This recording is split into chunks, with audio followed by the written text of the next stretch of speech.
জীবনচক্রের এক সোনালী অধ্যায় হলো যৌবনকাল। যে সময় থাকে প্রলয় ঠেলে সামনে চলার উদ্যমী শক্তি।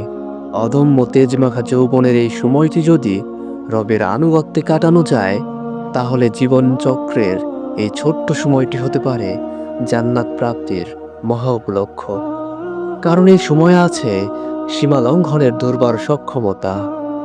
সে সময় রবের তরে নিজেকে সঁপে দেওয়ার হিম্মতকে আল্লাহ বড্ড পছন্দ করেন।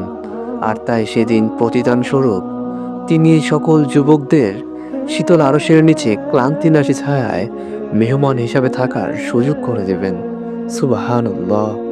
যুবক, তোমার অন্তরে বসন্ত এসে পড়েছে। হারাম সবকিছুকে বিদায় করে দিয়ে হেদায়েতের এই বসন্তকে স্বাগত জানাও। মনে রেখো যুবক, বছরে কিন্তু বসন্ত একবারই আসে, আর আগামী বছর তুমি নাও থাকতে পারো।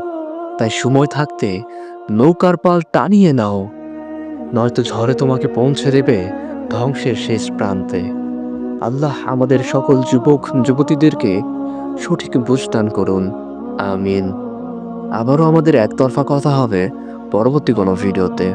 ততক্ষণ পর্যন্ত ভালো থাকবেন, সুস্থ থাকবেন। আল্লাহ হাফেজ। আসসালামু আলাইকুম ওয়া রাহমাতুল্লাহ।